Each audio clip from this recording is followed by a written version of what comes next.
Hey everyone, Randy with Extreme Sandbox. Welcome to this episode Inside the Sandbox. Today, we're going to be doing a pre-op inspection on our Komatsu wheel loader.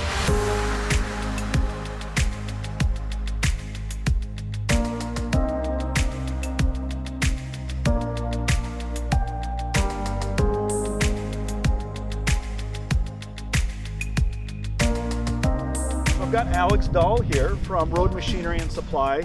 That is our Komatsu distributor. Today, you've seen in the past, we've done a lot of how to operate equipment videos. I think what's even more important is a thorough pre-op inspection that we do every day, but often don't have videos of that. So that's why we had Alex come out today to do this. First thing I always tell you, I'm not an expert. I think you've seen that in many of my videos. We like to share what we've learned out here, but it's great that we have someone like Alex who is a diesel technician that can go into a little bit more detail on this. Again, consistency is key with any pre-op inspection. Our pre-ops that we do here, we really separate into three areas. The first is just a general walk around. That's kind of our FAR, looking to see if there's any damage, any leaks, anything that's really that sticks out. The second is our compartment check. That's where we're starting to open doors and we look at more specific fluids, filters, things like that. And then the third and final is actually in the operator's cab. That's getting in and doing our final checks in there before we start the machine. So with that, again, Alex, thanks for coming out. I am going to turn it over to you to do our pre-op inspection on this wheel loader. Alrighty, so like you said, we're going to start with the overview of everything. So we're going to go ahead and we're going to start right at the bucket up here. So a good thing to check when you are doing your inspection is, just make sure that your bucket is all in one piece and there's no big dents, gouges, anything obviously wrong with it. Some wear and tear is natural because you are going to be obviously putting material in here that can damage your bucket. But just make sure like your bolts for your cutting edges are all there. They're not, missing or anything like that. And these will wear down with time. So if they are like worn down or they don't look like a bolt anymore, that's okay. As long as they're still tight and they're still there. And then also, check your cutting edge. Make sure you got a nice good edge on it. If it's pretty worn down or really rounded, go ahead and maybe see if you can flip your cutting edge and use the other side of the cutting edge, or if you have to replace them all and get a whole new cutting edge on it. And then we're gonna go and check over on the tires over here. So for the tires, they're gonna be the same for all of them. Just take a look at them, make sure you don't see any really big like cuts or any missing tread or anything like that, or if they're flat, that's obviously a sign that you probably want to get it fixed. And then look in the rim here, make sure you have your bolts that are holding your tire on. You don't want to be missing any of those. If you have a low tire, you can go ahead and fill it up right here, or call your service provider for your machine and they should be able to help you out there, or give you the number to someone that can help you out. And then we'll kind of come on back a little bit more over here.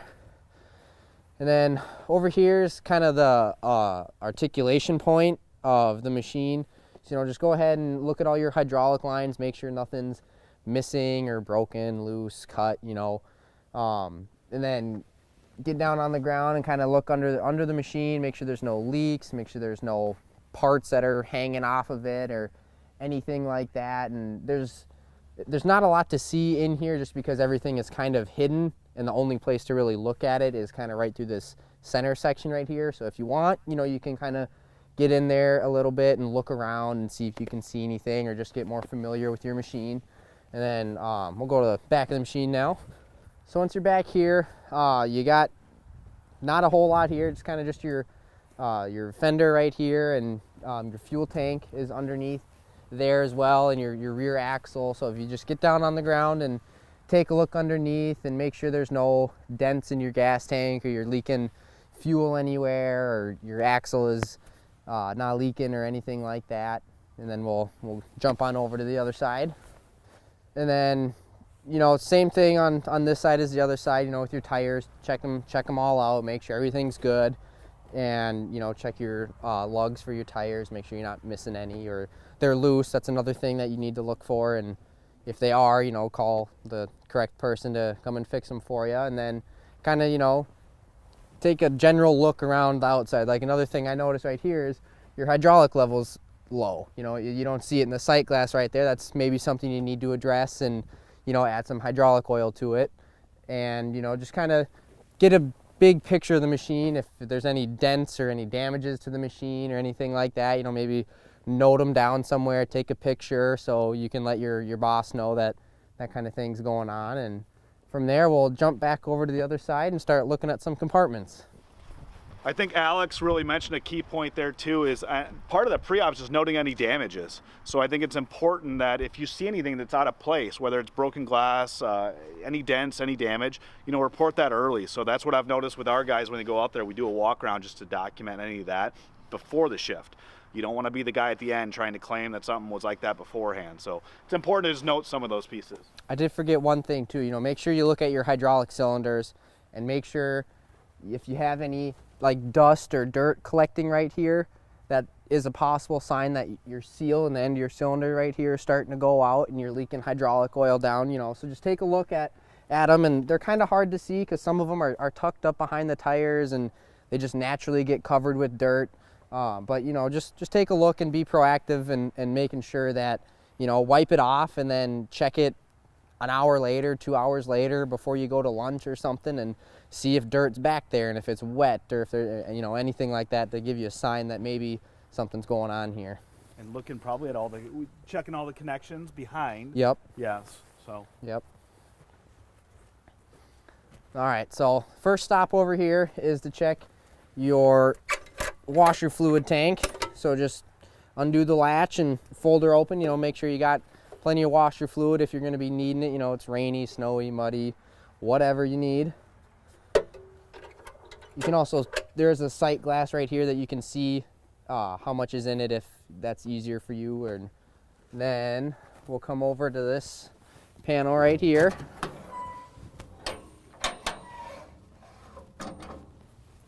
Alrighty, so over here you have your coolant reservoir, and just make sure that that's at the full mark. You know, if it's low, add the correct coolant and the correct amount to it. And then that's pretty much it for over here, except for your oil filter. You know, just make sure it's not leaking, make sure there's no dents or anything like that. And then, you know, just take a look at the machine, make sure nothing seems out of the ordinary, or there's, you know, a cut line or something like that. You know, that just doesn't seem right.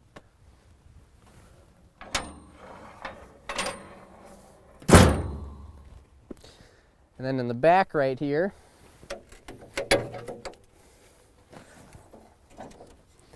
this is where we have your radiator and fan. So when you're back here, I believe you'll be able to take this, open that up, and you can get a nice good look at your radiator, your oil cooler, your air-to-air, and, you know, take a look at it. Make sure there's no big gouges or dents or anything. Another big thing to look for is any dirt or debris, because if there's any kind of dirt or debris around here, that's going to affect how well your system can cool down everything. And, you know, you don't want to overheat your equipment, because then you potentially could be needing a new engine or other components that are very costly, versus taking 10 minutes out of your day to, you know, get a garden hose and kind of clean it off. And then also, you know, check your fan blade, make sure there's no broken fan blades. They are plastic, they do break sometimes. Some are metal, so, you know, just look and see.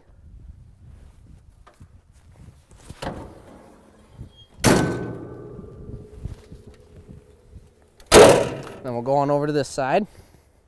And now this side is where you have most of the things that you're going to be checking, you know, like oils and whatnot.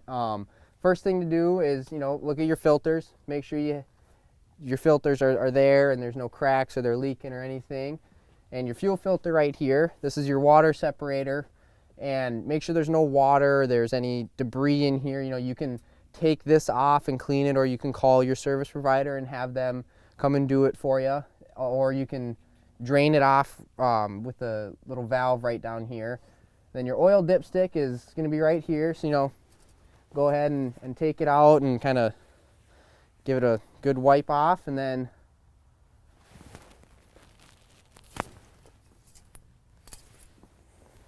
give it a nice look, and it's right at the high mark, which is right where it should be. And on this one it says engine stopped, so if you were to pull this out while the engine is running, it could potentially be below the low mark. So that's just something to keep in mind, that, you know, don't pull it out while it's running because it can affect your reading.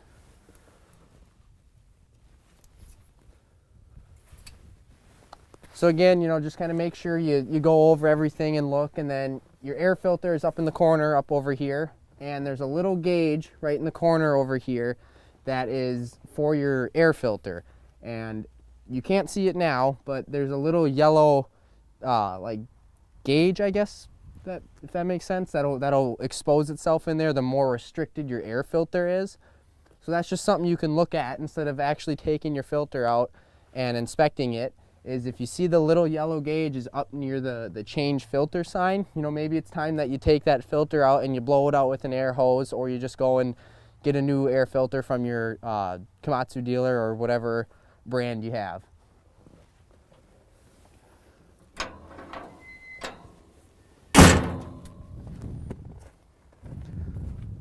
And then right over here, we're gonna have our DEF tank right here, and it's pretty self-explanatory. There's a sight glass to see how much DEF you have in there, and then a fill cap if you need to fill it up. And make sure you don't overfill it, and make sure you have plenty in there. You know, if you got a little bit on hand and you just got to top it off, you know, make sure you do that. You definitely don't want to run out of DEF fluid, that's for sure. Now we'll jump on up and go to the cab.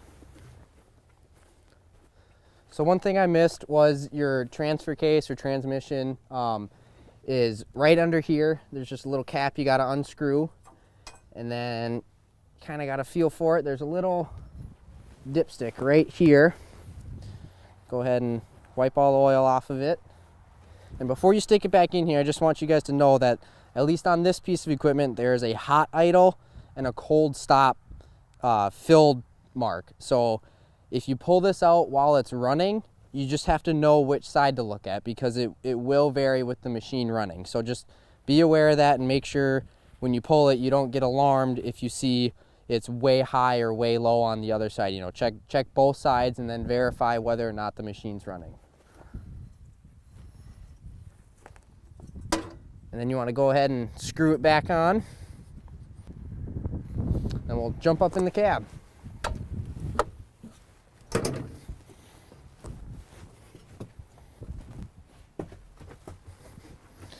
So a good thing to look for is, you know, make sure there's no broken glass or broken mirrors that are going to cause any safety hazards. You know, you want to be always be able to see what's behind you and what's in front of you.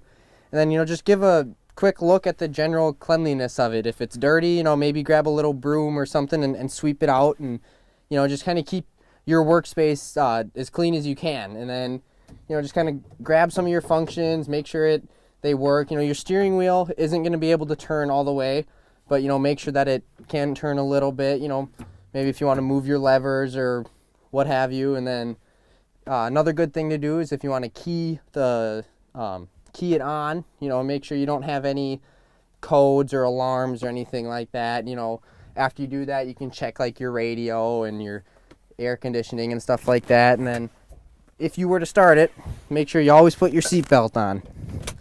And put your seatbelt on, make sure it locks nice and good and you're not going anywhere. And that wraps up checking over a wheel loader. Well, I want to thank Alex for coming out, doing the pre-op inspection on our Komatsu wheel loader. Again, very appreciative to have Alex and Road Machinery and Supply supporting our sites. You know, I think it's very important. We may not have mentioned this at the beginning, but every wheel loader, you're going to have a manual. So depending on who the manufacturer is, that's probably your first point, is make sure you're checking the manual. They're going to have a pre-op inspection checklist that they're going to recommend. So I definitely would start there. We just tried to cover some general pieces that we look at there. So we hope you enjoyed this. I encourage you, please leave us comments. Give us any advice you might have or any questions you might have below. You know, I'm sure whether or not we miss things or you do it a different way, there is no right way. Everyone's got their own routines, and I think consistency is key there. So hopefully you guys enjoyed this, and appreciate you tuning in. Thanks.